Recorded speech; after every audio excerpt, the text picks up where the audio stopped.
Hi everyone. We are now live, and this week we are talking about the brand vision and the brand purpose. And I'm Chris Dobbin, your brand guardian, with over 20 years' experience in developing brands from very large corporations to the medium sizes to your general local, whether it be a cafe or a local business.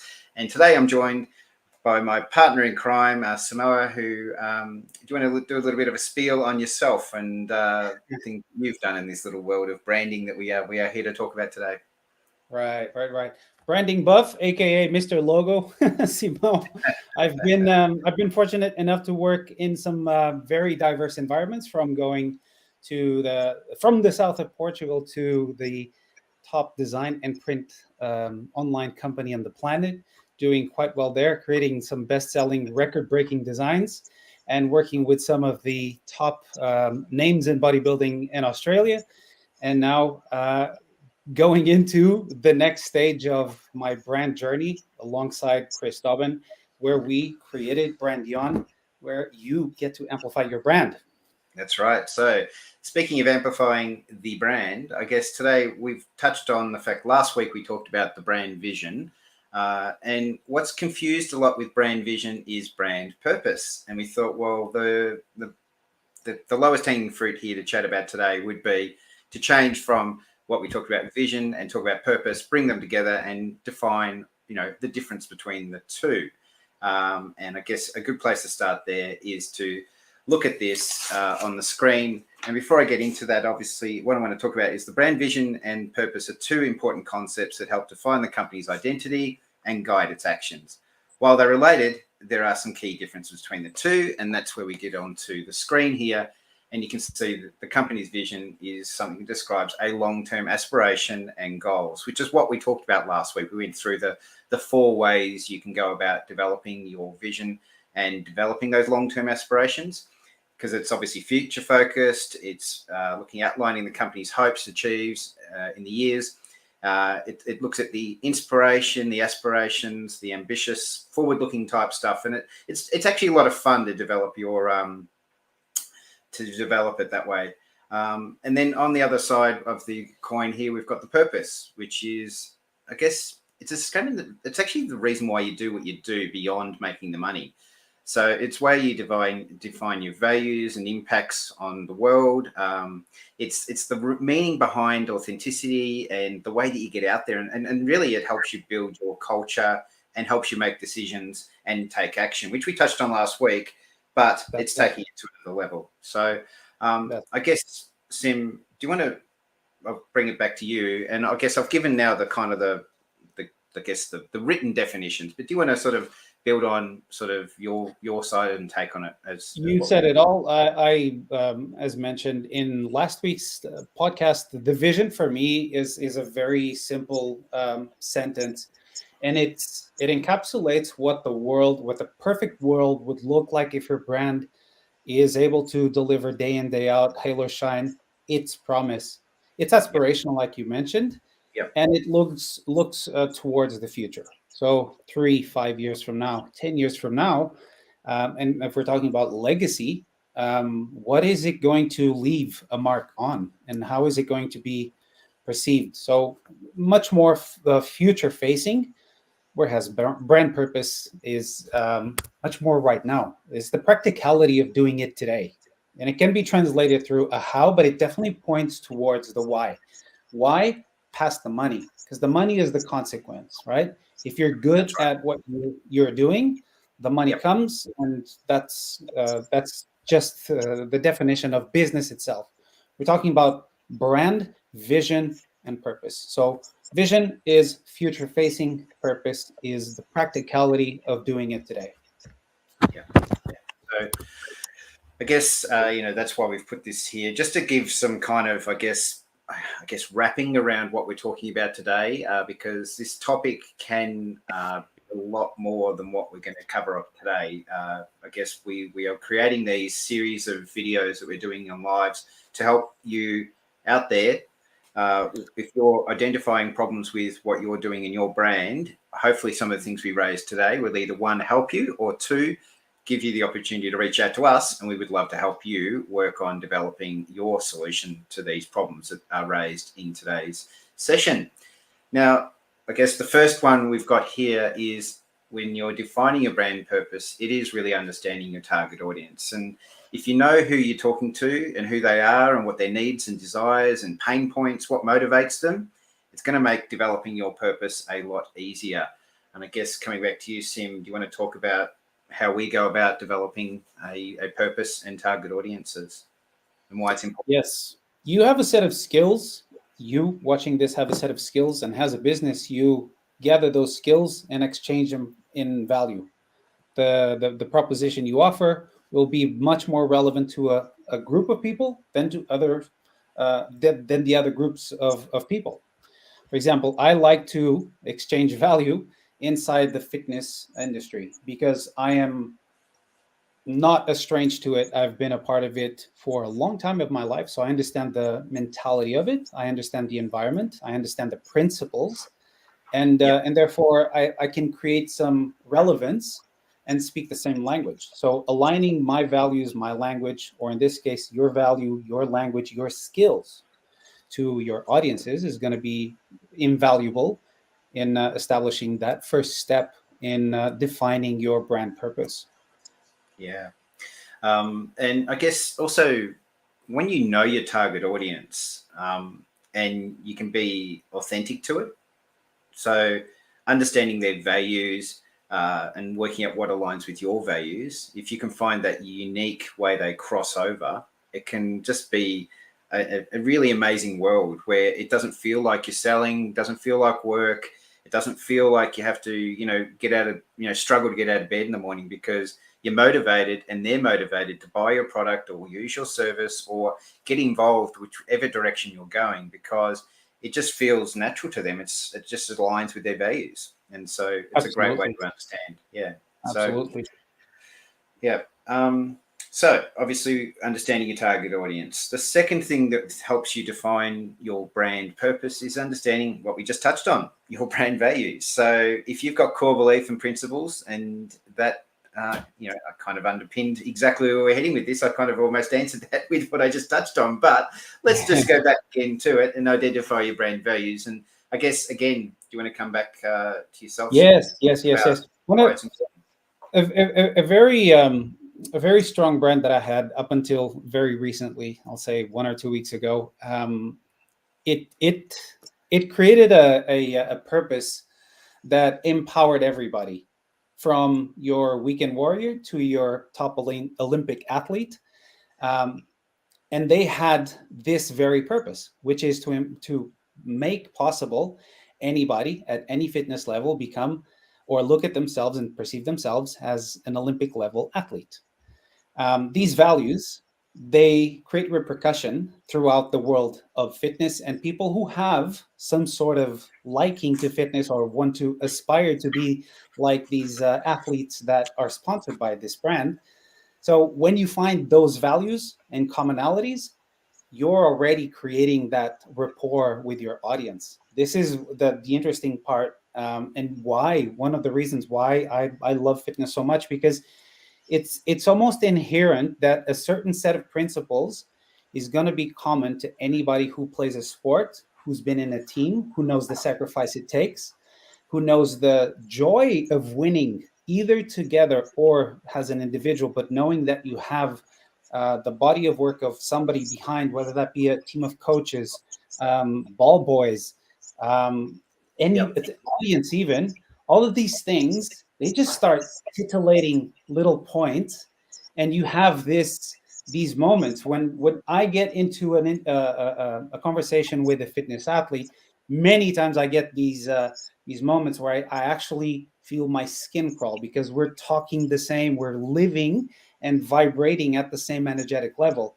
Not to get too Fantastic. spiritual or woo woo today, that's not the purpose, Yeah. but Yeah. just to give you the glimpse of what true alignment in values can look and feel like. Because once you do that, you start gaining trust by the meter a lot quicker than if you have to pitch yourself into or make yourself fit somebody else's belief system. You're just Yep. there. It's something that you've done, and they recognize it in you. And visually, I also go into these conversations, and people notice, oh, okay, Yeah. he's good in sports. You can tell that he shares some of the principles, and these Yeah. principles then cross over into other areas. But this is Yeah. what value alignment really is defined in step number 2. Yeah. No. So, um, obviously, I've looked ahead now and made sure that I don't jump ahead on our cheat sheets here. But this next one does give us a little bit of insight into what next week's episode might be about, because defining your brand's mission goes so hand in hand with your values and vision and your purpose.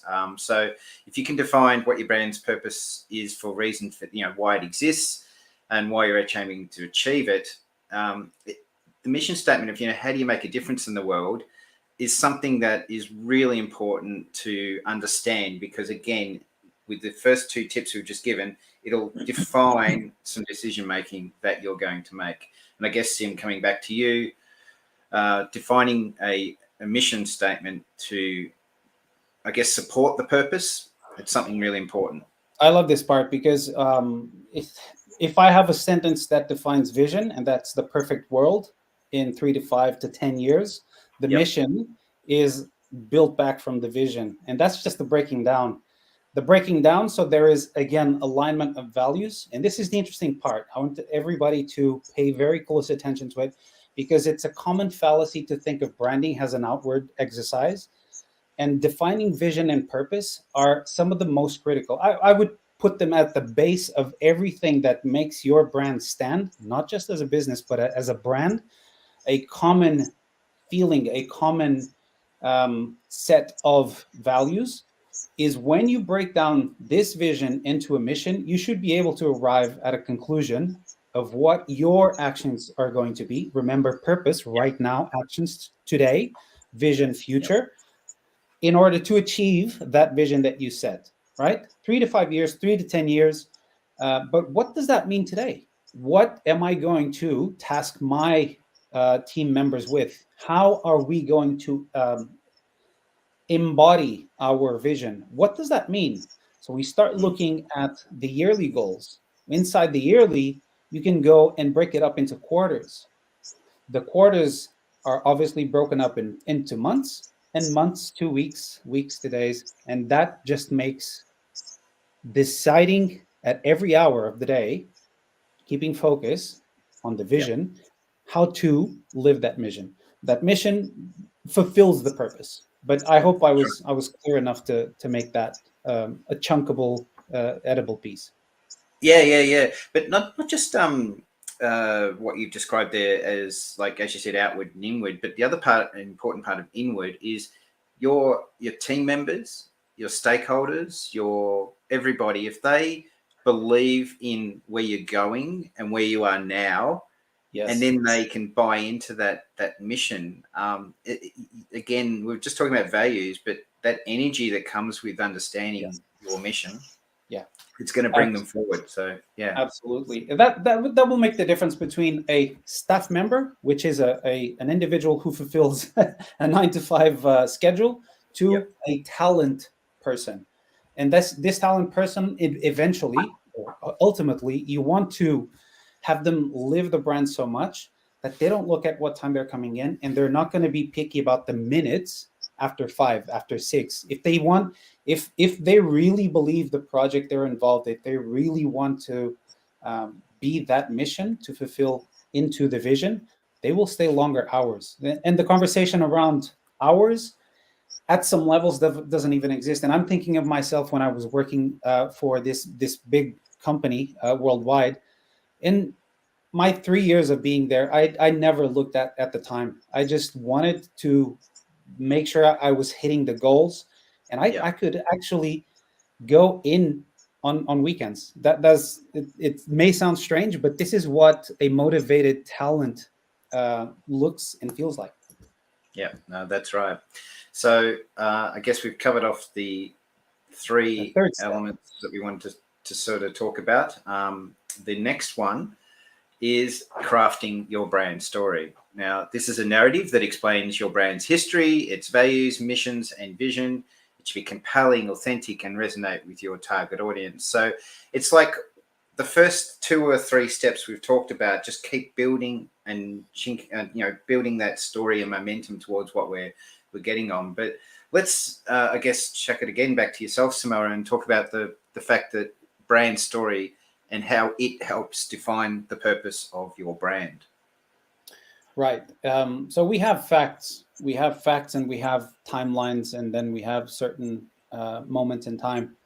When you have those facts and you're able to build a narrative and find the the reason why this narrative happened, you have a bit of the stereotypical hero's journey. And most brands have some sort of hero journey, or they follow some sort of hero journey to some extent. And the brand story is interweaving the difficulties, the ups and downs of the journey, the problems that were overcome, and creating a a statement, the story that describes everything that was just mentioned, in a clear enough way, but also enticing. Again, for the purpose of purpose, Yeah. and Yep. bringing people in, and aligning them, both inwardly and outwardly. Yeah. And to give you an indication of why that matters is if you go into the movie cinema, right, and in the first, 5 seconds or 50 seconds of the opening scene, the guy solves the problem, right? And they do it in a way that's very mundane, and it's not exciting. It's like you're not going No, to sit down for 2 more hours and watch the rest of the film. It's like it's all solved up front. that's Um, right. or if it's just somebody walking along doing nothing, and you just don't know why they're doing nothing, or why they're silent, or why they're even, or the opposite, why they're dancing excitedly, or why they're Yeah.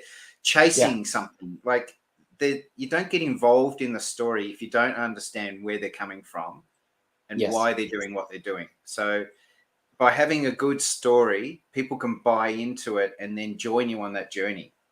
Yes. Yes. Yes. Yeah. Yes. Yeah. There's a number of movies that I could think right now, because you brought it to cinema, Chris. The Spider-Man story is an interesting one, and I remember from the very first days of very young, picking up the first magazine, the first comic book, and going through the story. And recently, there was some show somewhere that revisited that entire journey of Peter Parker, and what he was feeling like at the time, and what happened to his Uncle Ben, and how the spider bit him. It just, those were random factoids if you want to isolate them in time, but put together, they just created the purpose of why Spider-Man exists, Yep. why he has the character just built into that entire journey. And I Yep. thought, that was a very purposeful comparison. Yeah. No. So again, understanding you and why you have a brand story can help also, again, bring on the right people and all those kind of things. We can keep going back to it, to that, but I guess we'll move on to the next one. So obviously, after we've crafted your brand story, one of the things you need to then do is align your actions with your purpose. So it's now, it's not just a statement. It be something you reflect on, and you make actions, decisions, and you integrate it into your brand strategy, messaging, and customer experience. So when we talked about the last 3 or 4, most of those were internal focus type things that we're going to obviously influence the outside. But now we're actually saying that once you have done that, it's now time to take action and put it into everything you do. And I guess, how important is this to align with your purpose? Ooh, um, it's where you make it or break it, really.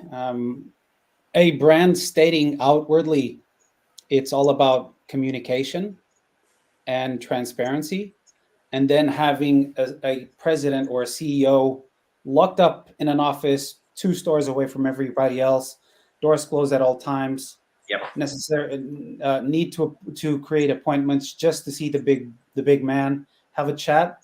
That's Yep. not exactly alignment between what goes out to the public and what is breathed inside the company. Again, I can only speak from what I've seen and what I've lived, and this is the case for most people inside of the environments that I've been fortunate to be a part of.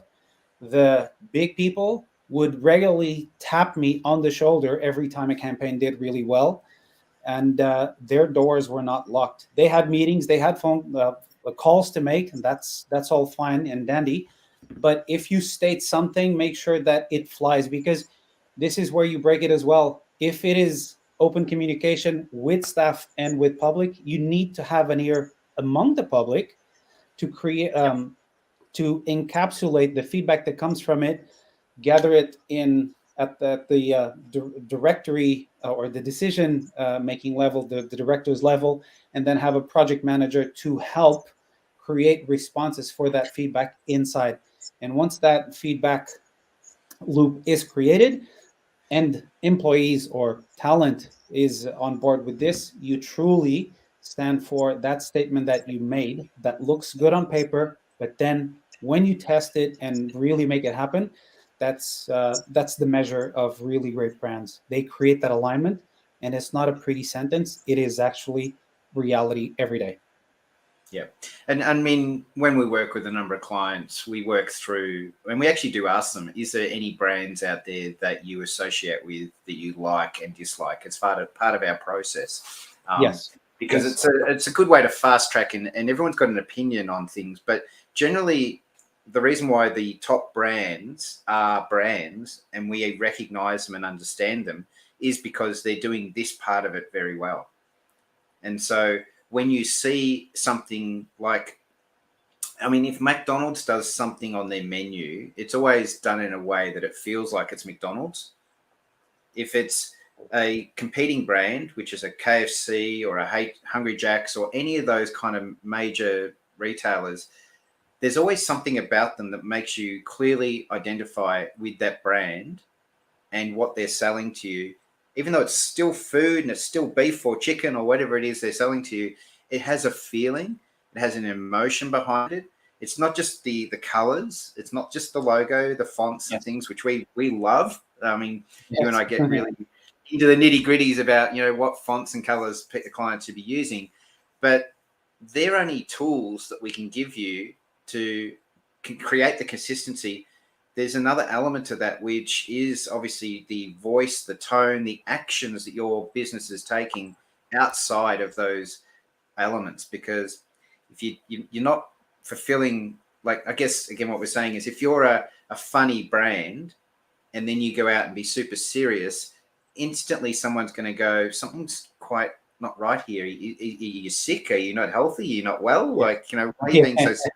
You instantly know something's up. So again, really important to understand why your Yeah. actions align with your This purpose. Yeah. this is the tie-in, and I would call it culture as well, because it needs to talk the same way that it does to the public, that it does to the inside of the company, to its employees. And the examples just go on and on.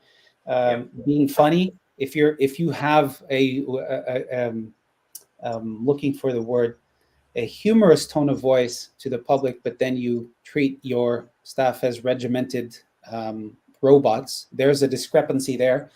And you're probably at some point going to start having other problems inside your company. Retention. Yep. You're going to have to start attracting based on money paid, wages, benefits, instead of attracting via what great companies do. They create a vision, and people from all over the world flock to these companies. Your Googles, your Yahoos, your all the other big ones. People want to work there. People want to spend time inside their company. The Yep. I think it's the night Portland and Oregon. They've created the environment for people who love fitness to spend as much time as they can in the office, because after hours it's time to go hit the gym, but they don't have to go outside, spend time commuting, getting stressed. They can just hit the gym right there, and if they want to do some more work, well, why not? Exactly. Yep. No, so I think we've hit the end of it. So I guess in Let's summary, recap it.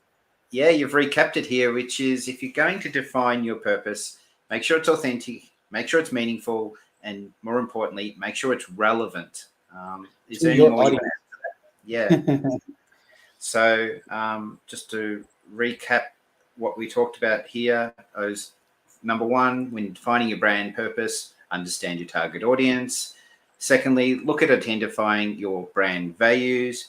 Thirdly, define your brand's mission. And if you're defining your brand's mission, make sure it backs up with a brand story. Make sure people can buy into what you're doing. And then finally, make sure once you've defined those 4 steps in front of this, now back it up with actions and take it out to the world and make sure that every time someone's engaging with your business and your brand, that they're hearing the messages and they're experiencing the same things you're experiencing internally, externally. And hopefully that'll bring your brand together. Brand purpose All right. to life. And I would encourage everybody listening to this today, tell us about the examples that you've seen of either coherence or discrepancy of these very same points that we've brought up. Yep. We've all had really good experiences, and we've all had some not so great experiences, and we keep track of those in our memory bank. Please let us know what's been a funny, great experience with you, and likewise, feel free to share with us what happened at a certain part of your interaction with a brand that didn't go so well, and how that brand or yourself decided to move from that point on. We'd love to know that.